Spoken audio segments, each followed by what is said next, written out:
atelier interactif. Donc, je vais traiter avec vous 4 situations cliniques, 4 situations un peu inhabituelles. C'est vrai, des situations rares, mais des situations qui nécessitent un raisonnement, une pédagogie pour s'orienter vers le diagnostic.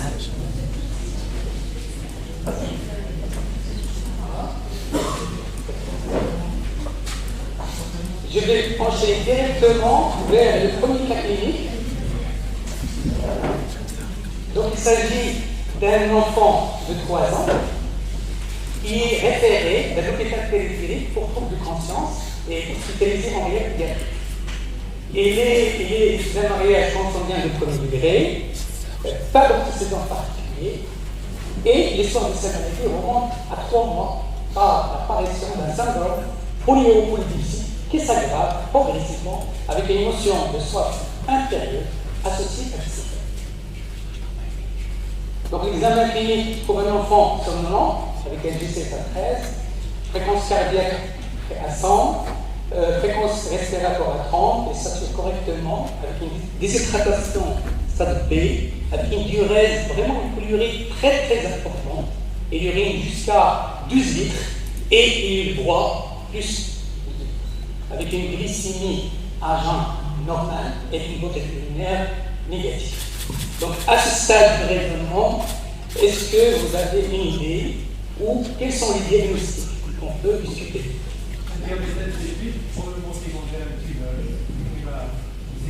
Oui, c'est effectivement un diabète insipide d'origine centrale, oui. Oui. Effectivement, déjà la bonne urinaire, et j'insiste, un message l'intérêt de la bonne urinaire. Parce que pour le premier diagnostic qui sort, c'est le diabète. D'accord? Vous voyez l'intérêt de la bonne urinaire? Oui. Oui, c'est allé, oui. C'est bon. Donc, le diabète insipide d'origine centrale, oui. D'origine périphérique ou progénique, effectivement, oui. Quoi d'autre?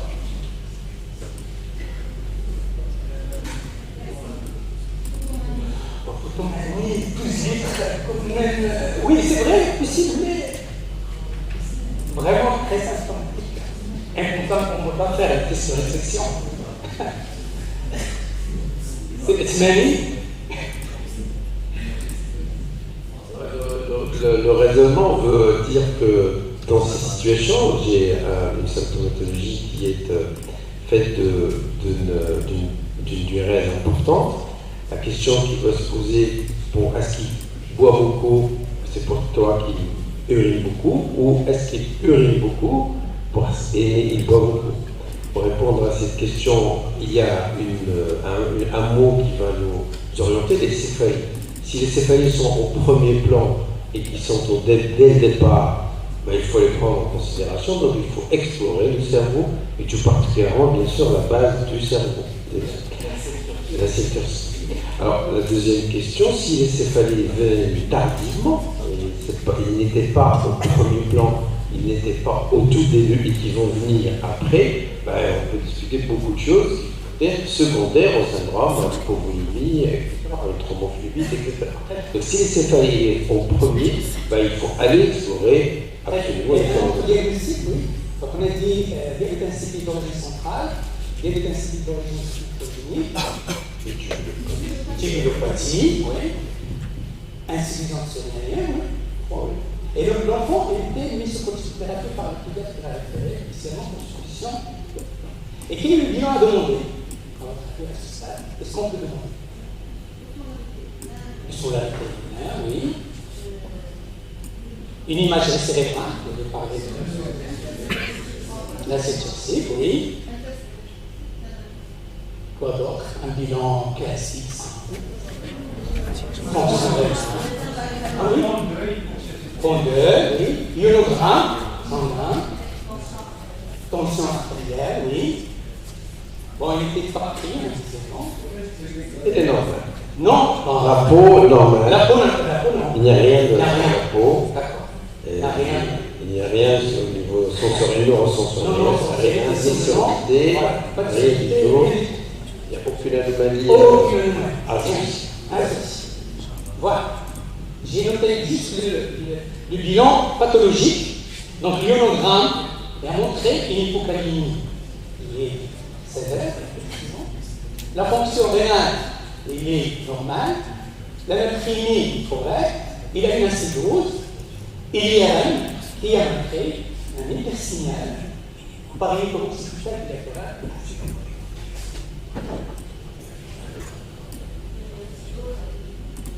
Oui, acidose.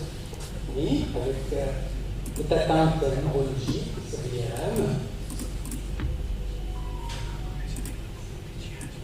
Bon, hypocalémie, on peut, tubulopathie, oui. Quoi d'autre?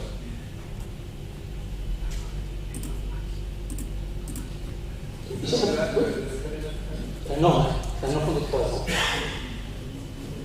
Ah. C'est pas un médecin. Oui.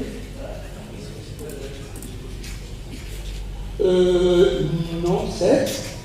Mais effectivement, c'est un aspect particulier qui doit attirer notre attention et chercher autre chose. Il est normal. Oui. Donc, oui. J'ai mis juste le bilan qui est pathologique.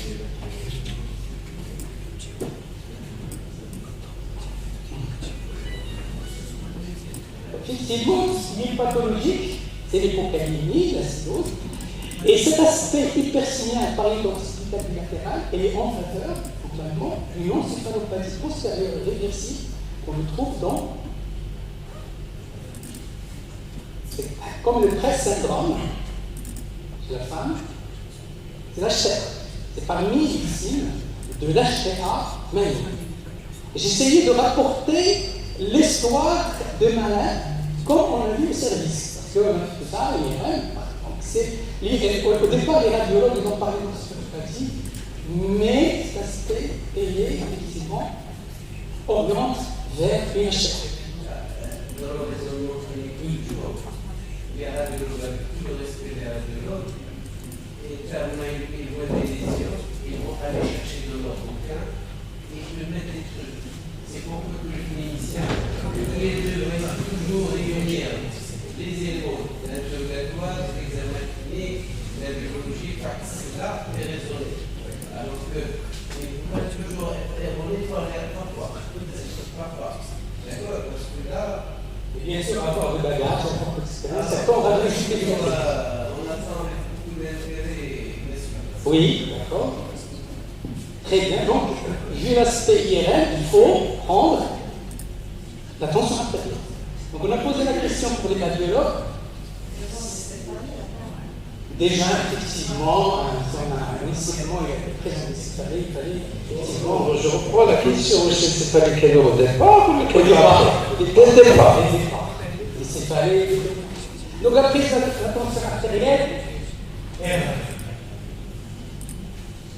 pas de prise par le dynamo. Demandez au réanimateur, pas de prise, mais il n'y a pas de tension artérielle. Et on a changé, effectivement, reprise la tension artérielle, erreur. On a quand même adapté ça, erreur. Et en attendant, j'ai fait l'écho, j'ai trouvé des sites indirects, parce qu'au départ, les réanimateurs ne sont pas convaincus, et même moi, je demandais une tension artérielle sanglante. Et on refusait, effectivement, on a adapté le score. Voilà. Dernière fois, qu'est-ce qu'on a fait? On a reprogrammé le dynamo sur le paramètre de la lutte. Parce que si le dynamo programmé sur l'enfant, il n'arrive pas à augmenter les chiffres dépassant 20. C'est pour cela qu'il donne des erreurs. Lorsqu'on a reprogrammé le brassard, le tensiomètre, le paramètre de la lutte, il nous a donné une HTA près de la ligne à 20.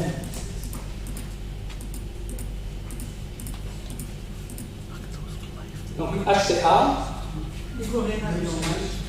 normal, oui. Est-ce qu'il y a des accès de sueur? Non. Tu as trouvé une HTA, le raisonnement va changer. Parce que lorsque tu as trouvé des anomalies au niveau cérébral, tu as trouvé des lésions en faveur de l'HTA, il faut reprendre l'HTA. D'accord, ça, tu vas prendre en considération la pression artérielle. L'hypocalémie, il est plutôt mieux que l'HTA, je pense, parce que l'hypocalémie, l'HTA est sans endocrinologie. Tu vas entrer dans les endocrinopathies. Oui. Donc, quel est le diagnostic pour l'hypocalémie, HTA maligne sans endocrinologie? Ça ne veut pas être tibulopathique. Tibulopathique, ça va donner les potentiels. Donc, la somme. Oui. Mais pourquoi l'hypocalémie? Pourquoi? Ah oui. Problème de la gestion. Effectivement. Un syndrome paralyopathique. Oui. Très bien. Donc, si on reprend la conduite caténaire devant l'hypocalémie, donc si on a une artériérèse élevée, d'accord, ici, vous voyez, schéma, parce que dans le bilan, on a fait le bilan pulmonaire et la limite très élevée, donc il faut regarder la tension artérielle. Est-ce qu'on a une pression artérielle normale ou basse? Donc on est là, vous voyez un schéma. Donc par la suite, donc soit l'augmentation de RIN avec l'aldostérone, donc c'est l'hyperaldostéronisme secondaire, ou l'hyperaldostéronisme primaire, l'adénoleucone, ou la diminution des deux, ce qu'on appelle l'hyperaldostéronisme. Donc effectivement, l'aldostéronie était très élevée, et l'IRM rénal, comme on l'a dit tout à l'heure, l'échographie rénale, il a montré une image qu'on voyait avec contour régulier en faveur d'une tumeur bénigne qui sécrète la bénigne, c'est une tumeur maligne. Voilà, donc il y a dans la littérature, il y a environ 140 malgré le début, c'est un syndrome polymorbide. Vous voyez, genre vers un diabète, ou parfois, ça peut faire apparaître un diagnostic plus grave. Malheureusement, l'enfant est décédé et resté en rééducation. On attend de la chirurgie pour les décès. Vous avez une question? Donc l'intérêt et le message, toujours un exemple public, la bande vétérinaire, la tension artérielle, d'accord, c'est des éléments importants. Et effectivement, tout à l'heure vous avez les brassards adaptés. Très bien. Patient numéro 2. Patient de cette semaine. Donc c'est un enfant de 5 ans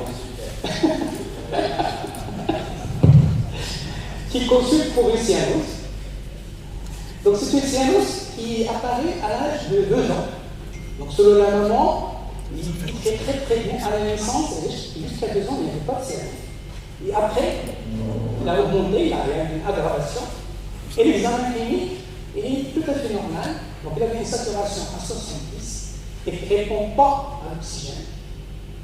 Et le reste de l'examen est sans particularité, pas de souci cardiaque, pas de pathologie, pas de examen neuropulmonaire normal.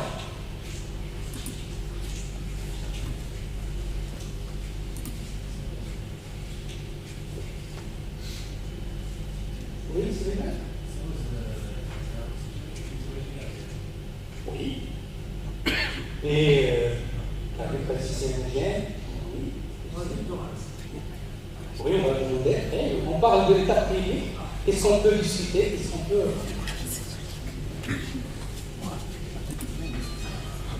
Qu'est-ce qu'on peut discuter comme diagnostic? Si on fait la convalidité humaine, on peut discuter les cardiopathie sanguine. Oui. Et les autres causes, on peut aussi évoquer les causes d'insuffisance respiratoire.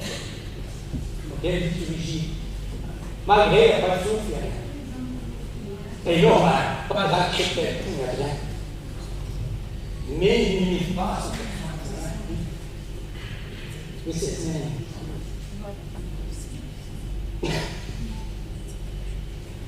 d'accord, très bien. Effectivement. Voilà. Donc voilà, juste rappel sur les causes de cyanose, il y a les causes d'origine pulmonaire, il y a les causes de cardiopathie cyanogène, atrésie pulmonaire, absurde, et les causes cliniques, toutes les causes de cardiopathie cyanogène, et les causes aussi respiratoires, les bronchites pulmonaires, non interstitielles, les anomalies. Très bien. Donc, effectivement, on a demandé un bilan de souffrance. La radiographie thoracique normale. L'écho normal. Pas d'HRT. Il y a juste une interruption de la vie à l'intérieur avec continuité azygos. Mais le reste, il n'y a rien. La radiographie thoracique normale et l'écho normal. Il y avait juste une petite polygamie en rapport avec la sclérose.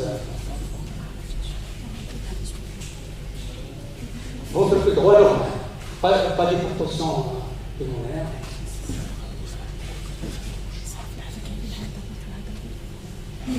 Qu'est-ce qu'il manque, ce canton? Oui. Qu'est-ce qu'il manque? C'est marocain. Il n'y a pas d'intoxication chronique ou quelque chose qui est du coup de médicament, quelque chose comme ça? Franchement, je ne sais pas. D'accord. Ouais. Est-ce qu'il y a un tirage ou il n'y a pas de tirage? Pas de tirage. Et à l'écho, ils ont vu les 4 veines pulmonaires. Oui. C'est moi qui ai fait l'écho, c'est normal. L'écho est normal. Oui. Et là, le scanner, vous avez un scanner thoracique? Pas encore, c'est la conduite atomique. Donc, qu'est-ce qu'il faut faire à ce stade? Écho, radio, écho et radiographie thoracique normale. Vous n'auriez pas dû dire que c'est un maladie Alzheimer.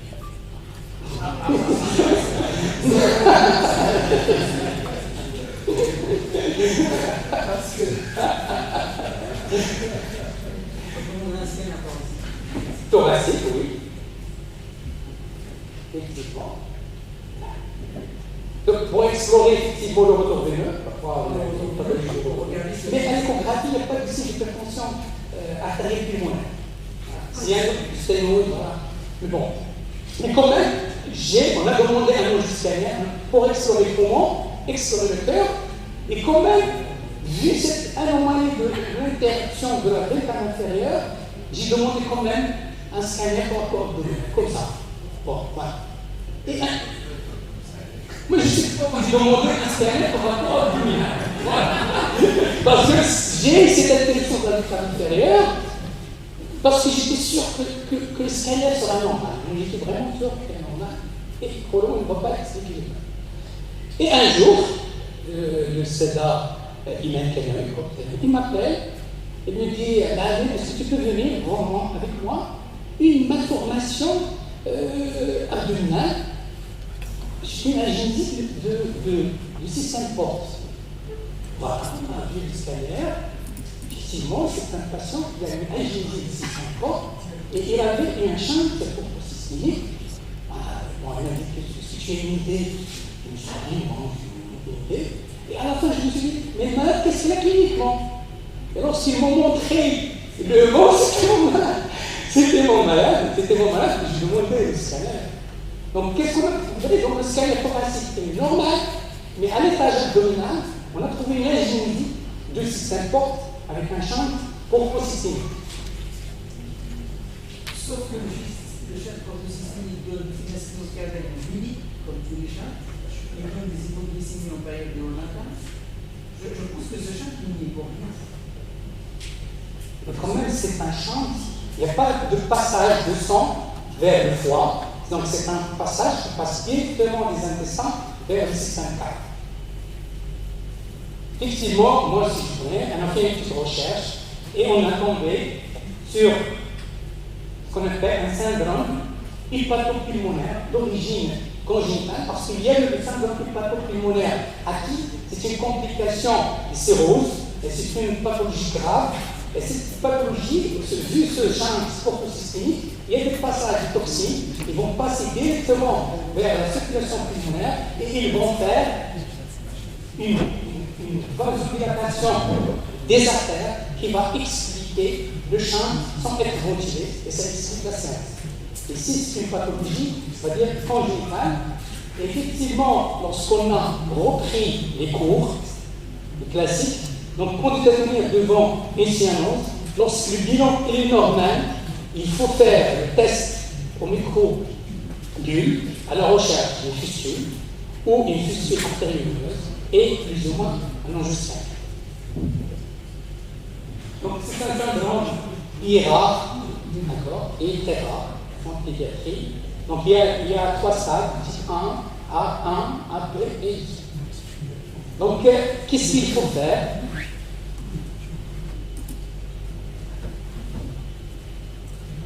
Bon, voilà, c'est juste des cas de littérature pour montrer. Et même un message de vos piscianos, il ne faut pas regarder, il faut regarder loin du thorax. Voilà, le pisciano, des causes du cyano qui est en homme. Donc, dans le cyano, je trouvais qu'il faut faire une transplantation hépatique. Donc, j'ai envoyé des emails vers CRS, même en France, pour avoir la transplantation. Mais même les Français nous disent c'est coûteux, pas le faire. Voilà, donc on a chez le malade, il est abandonné. Et un jour, la maman m'appelle, il me dit Hatim, opéré, je viens de venir de France. Ah bon? T'es opéré? Est-ce qu'ils ont fait une transplantation? Il m'a dit non. C'est moi. D'accord? Donc il est parti comme touriste. Il est parti en France en tant que touriste. Et après son arrivée, il a ramené son fils directement aux urgences, je pense, l'hôpital du Lyon. Et ils ont gardé un mois pour poser le diagnostic. Et après, lorsqu'ils ont posé le diagnostic, ils ont discuté avec les CARE pour la transplantation, mais vu le problème de l'assurance, il n'y avait pas de possibilité de le faire. Et un médecin a discuté, il a dit est-ce qu'on peut tenter de faire un traitement endovasculaire? Et là, a essayé de fermer ce champ. Et heureusement, il y avait une reperméabilisation de la veine et l'enfant il est guéri juste par un traitement endovasculaire.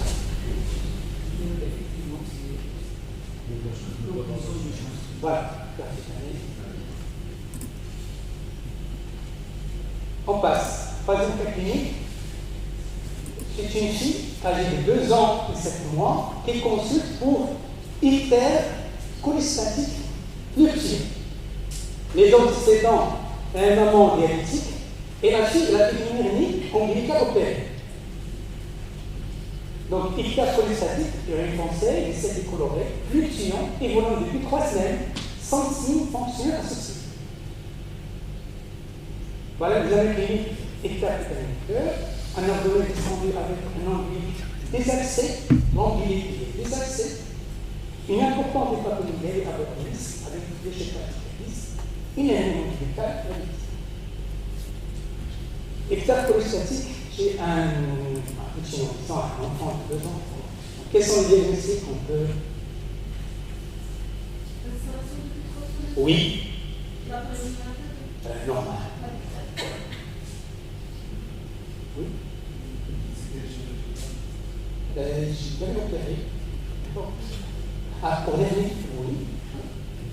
Ictère chez un enfant. Vous autres diagnostics, oui. Tumeur de quoi? Tumeur qui comprime les voies biliaires. Possible, oui. Elles sont peu, mais quels sont les diagnostics déjà à ce stade? Syndrome d'allergie, c'est parfois des formes de syndrome d'allergie. Une lithiase, sectorictaire. Qu'est-ce que collidote pour les chirurgiens? On voit aussi les diagnostics qu'on peut discuter, collidote, hépatite épidémique, lithiase biliaire, compression extrinsèque, cholestase alternative, maladie des nerfs, déficience. Donc les causes chirurgicales, les causes médicales, voilà le bilan.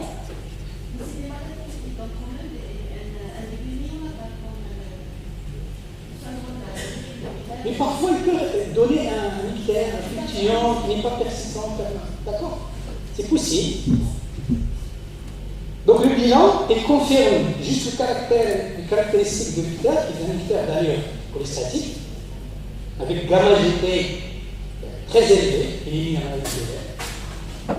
Bon, on a fait des sérologies A négatives, sérologies B négatives. Il n'y avait pas d'insuffisance hépatocellulaire. Le TP il est à 100%. Et l'échographie abdominale lui parle de l'hépatomégalie homogène, les voies biliaires principales dilatées et la vessie biliaire qui se forme en non-lithiase. Donc pas de lithiase, il y a une dilatation de voie biliaire.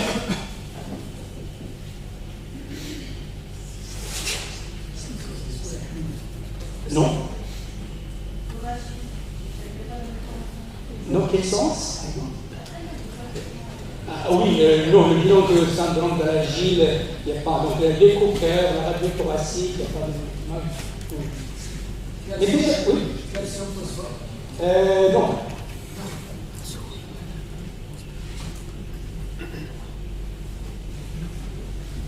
Déjà, qu'est-ce qu'on a à l'échographie? On a une dilatation. Donc je pense qu'il faut aller explorer pourquoi. C'est-à-dire rechercher un obstacle. D'accord? Donc faire quoi? Ou un scanner. Donc on a demandé le scanner.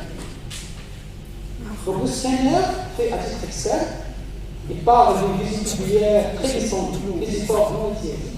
Dilatation modérée des voies biliaires principales, multiples albinopathies cœliaques dans la grande mesurant 14 mm. Et le radiologue, il a mentionné suspicion de l'infection.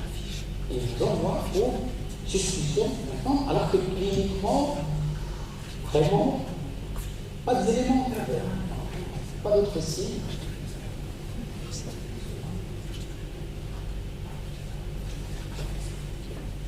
Donc, qu'est-ce qu'il faut à ce stade?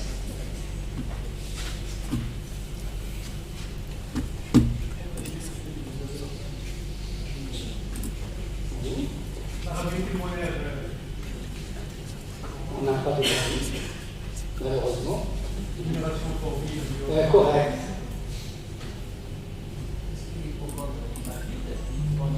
Déjà, oui.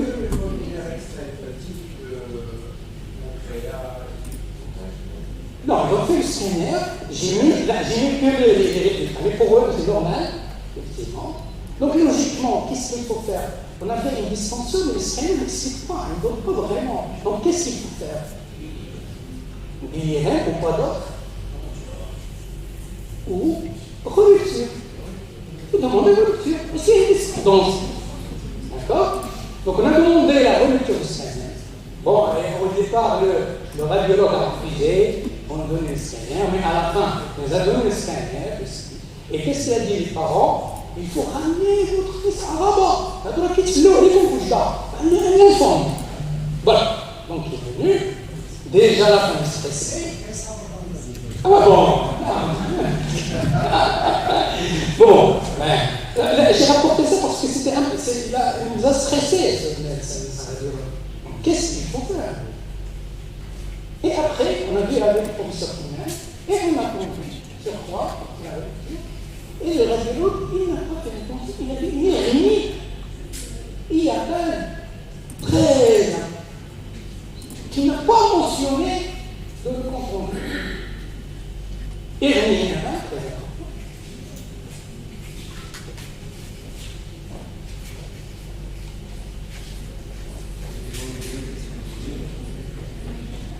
Ah, il a mentionné très bien, vous voyez, mais il n'a pas mentionné qu'il y a une hérénie. N'oubliez pas qu'il a une ombilique qui est désaxée de ce côté. Donc, nous, on a fait une petite recherche, on a trouvé hérénie hiatale advictaire ou probablement étirement du voie biliaire. Voilà, donc on a trouvé 4 techniques dans la littérature. Donc, pour nous, au départ, on a conclu à une hérénie diaphragmatique entièrement intercouche, responsable. Et vous voyez la radio pour tout à l'heure, parce qu'on n'a pas demandé la radio au départ. Et après, on a demandé parce qu'il est normal, mais la radio est entière. Donc pour nous, c'était une dilatation du voie biliaire principale par étirement. Voilà. Donc on a opéré, c'est M. Pinto qui a accepté d'opérer quand même avec cette suspicion de la forme. Voilà. Et effectivement, l'exploration, il a trouvé l'hérénie, il a réduit l'hérénie, il n'a rien trouvé au niveau, il a trouvé quand même une étirement du voie biliaire, il a fait quand même la bulle sympathique qui a montré une fibrose, les ganglions mésenteriques réactionnels, sans anomalie, et il a fait quand même un pénicilline. Et après, tout rentre dans l'ordre, post-opératoire très très bien, et jusqu'à maintenant, je le vois toujours en consultation, qui n'est pas très bien. C'était juste réduit. Oui. On recherche le sens des choses. Qu'est-ce que ça signifie? Parce que, d'accord, c'est très important. Parce que dans un cas, ils vont dire que les édiopathiques sont linéaires. On veut un lac de dans le raisonnement aussi. Donc, encore une fois, c'est la communication des praticiens. C'est un problème de discussion, tout ça. Un cas qui mérite plusieurs avis. Un technicien de la radiologie et on discute.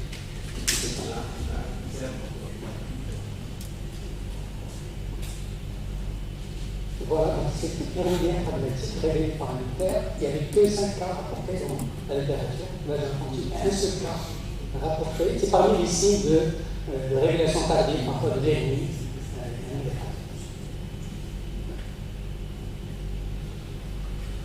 Donc je termine par dernière stratégie d'un malade qui vient de sortir de notre service.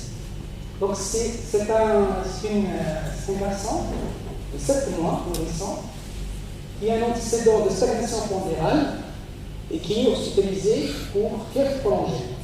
Donc c'est une fièvre installée depuis 3 mois.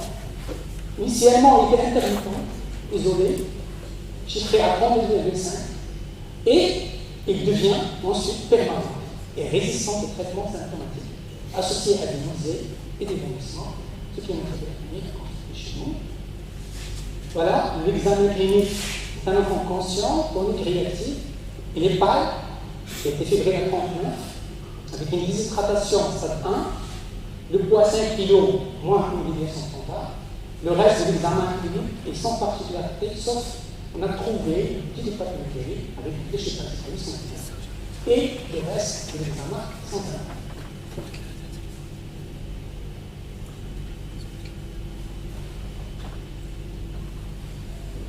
Nourrisson de 7 mois et se présente pour une fièvre prolongée, stagnation pondérale, et à l'examen, un peu déshydraté, est-ce qu'on peut discuter du diagnostic associé?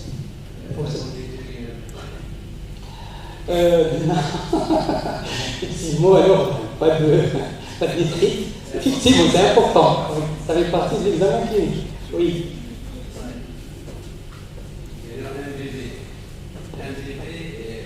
La définition de fièvre prolongée chez un nourrisson, c'est déjà 5-7 jours, c'est largement suffisant. Bien sûr, l'infection urinaire, ça reste à éliminer en priorité. Hein. La tuberculose, il n'y a pas d'élément pour le moment en faveur, plutôt sachant qu'on sera obligé de faire, dans le cas de bilan, d'une fièvre qui se prolonge intradièrement et un cliché de thorax ou un interférent. D'accord. À cet âge-là, je rassure les collègues que les lymphomes sont très rares. Et on élimine ce qui est fréquent, et après on passe au... Parce que le raisonnement devant des fièvres prolongées, c'est toujours aller étape par étape. Voilà. Voilà, on a fait le bilan de première intention. Il y a une hyperleucotrophie. L'hémoglobine est 7. Il a une hypochondrocytaire, le plaquette normale. Il a une CRP à 2, une VS à 13 normale, avec une DCT presque à 90. L'union hépatique normale violée à 0,28, la KF7, diazépam à 15. Le C2I qu'on a mis comme ça, négatif, et l'hémoculture stérile, la biopacique normale. Vu qu'il est un nourrisson, on a mis sous direction d'emblée. Vous avez traité quoi avec la CFREX? On a traité un nourrisson avec une PCT à 80.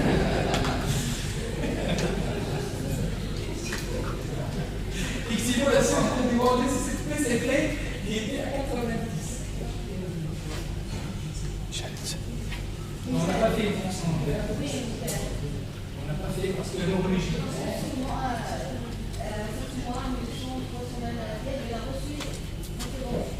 Bon, il n'a pas reçu.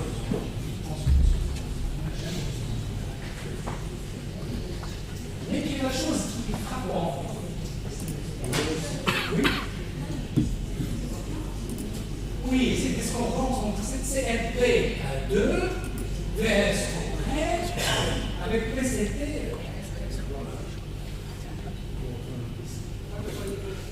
Voilà.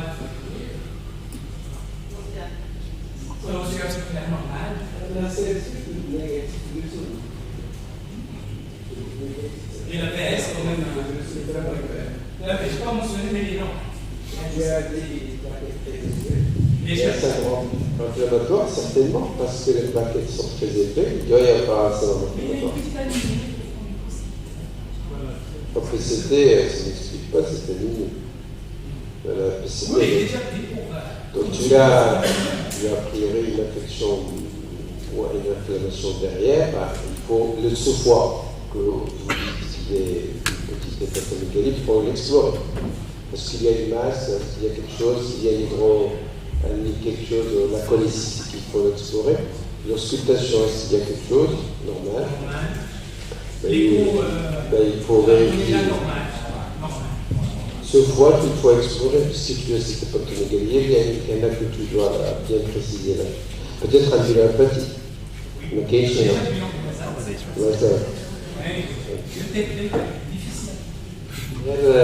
Je pense toujours un petit normal dans les faits qui se prolongent, dans des reflux qui se répètent, n'élimine pas forcément l'infection urinaire.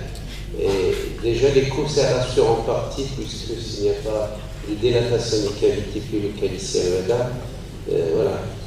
C'est vrai, tu poses un vrai problème de discordance avec le PCT. Moi, honnêtement, je te dis une chose, je travaille très peu avec la PCT. Et la CFP, lorsqu'il y a vraiment quelque chose d'authentique, il ne te manque jamais de compagnie.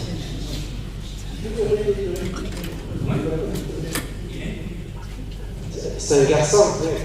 Voilà, si on reprend l'arbre décisionnaire, ça c'est le message. Il faut regarder le syndrome inflammatoire. Est-ce qu'il existe un syndrome inflammatoire? S'il y a un syndrome inflammatoire, c'est les pathologies infectieuses, c'est les maladies inflammatoires, c'est les hémorragies. S'il n'y a pas de syndrome inflammatoire, est-ce que c'est par un diabète insipide par le biais de la déshydratation? Est-ce que c'est pas une hyperthyroïdie? Est-ce que c'est pas une hyperthyroïdie? Donc, si elle prolonge sans syndrome inflammatoire, chez le bébé, l'effet prolongé des bébés, on ne part pas très rapidement vers les maladies auto-immunes, vers les dystéroïdies, vers tout ça. Attention, il y a un certain nombre de sérologies qu'on devrait faire aussi. Tout ce qui est CMV, tout ce qui, etc. Mais la seule chose qui dérange, c'est la PCT. Tout à fait. On est tout à fait d'accord. D'ailleurs, le PCT devrait être normal dans une infection virale. Voilà. Est-ce que la PCT est contrôlée au moins une fois? On a contrôlé toujours pour vous. Est-ce qu'il n'y a pas une émission cutanée, pas qui arrive? Sauf la polyurie. Effectivement, on a sondé cet enfant et on a tombé sur une polyurie très importante. Nécessité.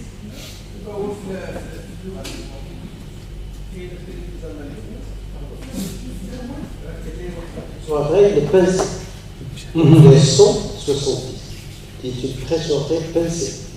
L'examen. Oui, qui témoigne qu'il est vide, cet enfant. Il y a une tension qui est pincée, ça veut dire qu'il est vide. Donc il a certainement une hypovolémie. Effectivement. Et la Hajjafar, que tu as marqué 15 de réservoir. Les réservoirs. Donc on était content pour dire que probablement la fièvre prolongée, il est lié effectivement à la déshydratation ou le diabète insipide original pour le oui, effectivement. Donc lorsqu'on a trouvé, l'hémogramme urinaire, lorsqu'on a trouvé la glycosurie augmentée, protéinurie augmentée, calciurie augmentée, on a discuté du syndrome tonidobréphocoli. Et l'hypatomégalie initiale, est-ce que ce n'est pas une maladie hépatique avec une étude hépatique associée? Lorsqu'on a fait au départ la recherche, on a trouvé que la PCT, dans les syndromes hépatiques, il peut se retrouver dans les pathologies non infectieuses. Et c'est documenté, c'est écrit. L'évaluation de la PCT est peut-être normale dans les pathologies non infectieuses d'atteinte hépatique et même dans les atteintes rénales. Et même dans les atteintes rénales. C'est très élevé. Donc pour nous, on a conclu à effectivement une polyurie sur une atteinte rénale, SP insulo-cellulaire, fissale. Elle n'est pas descendue.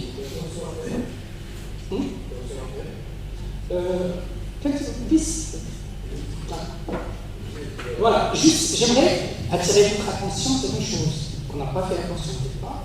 Le bébé il était en insuffisance rénale. Il avait le créatine à 7. On n'a pas fait attention. J'ai mentionné ce tableau pour y faire attention. Pour parler d'une insuffisance rénale chez le nouveau-né, c'est à partir de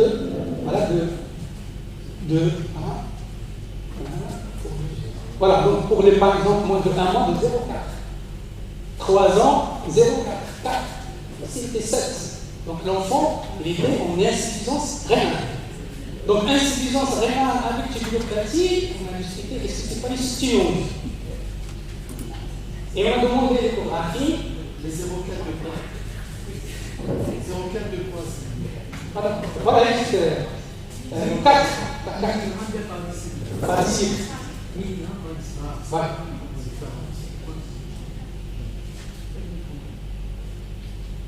On a demandé l'échographie, l'échographiste, il a parlé d'une hypoplasie rénale sans dilatation des voies excrétrices.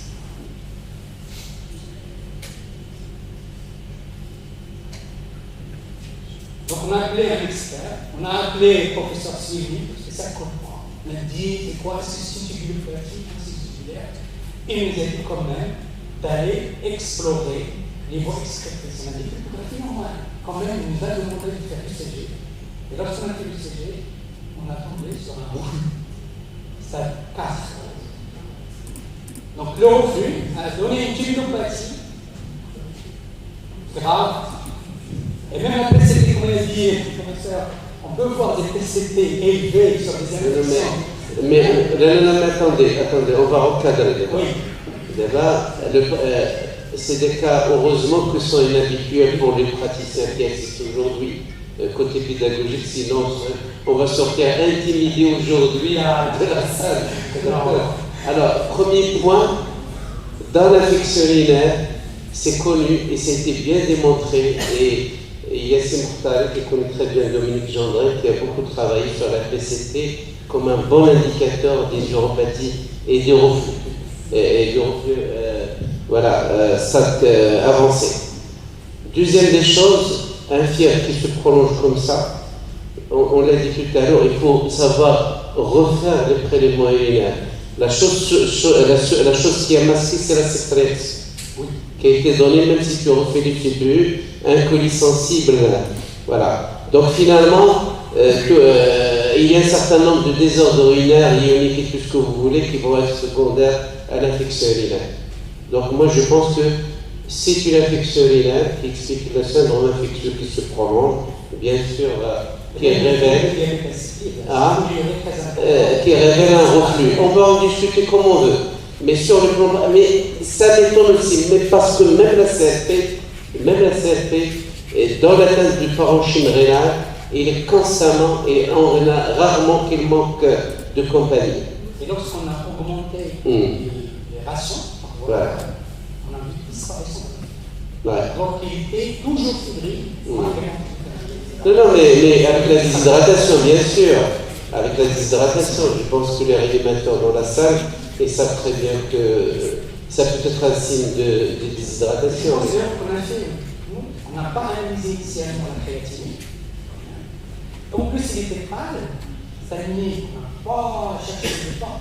Moi, je ne sais pas, je me suis dit, est-ce qu'il y a un problème de malabsorption, il y a des vomissements, mais la nuit, l'incision, et même après, quand on regarde encore, c'est l'aspect de l'insuffisance rénale. Et puis, attends, mais tu peux avoir des colis qui peuvent parfois donner des chutes, des trucs comme ça, qui peuvent expliquer un certain nombre de choses. En tout cas, très intéressant, si c'est Barthelone. Merci. Merci à vous.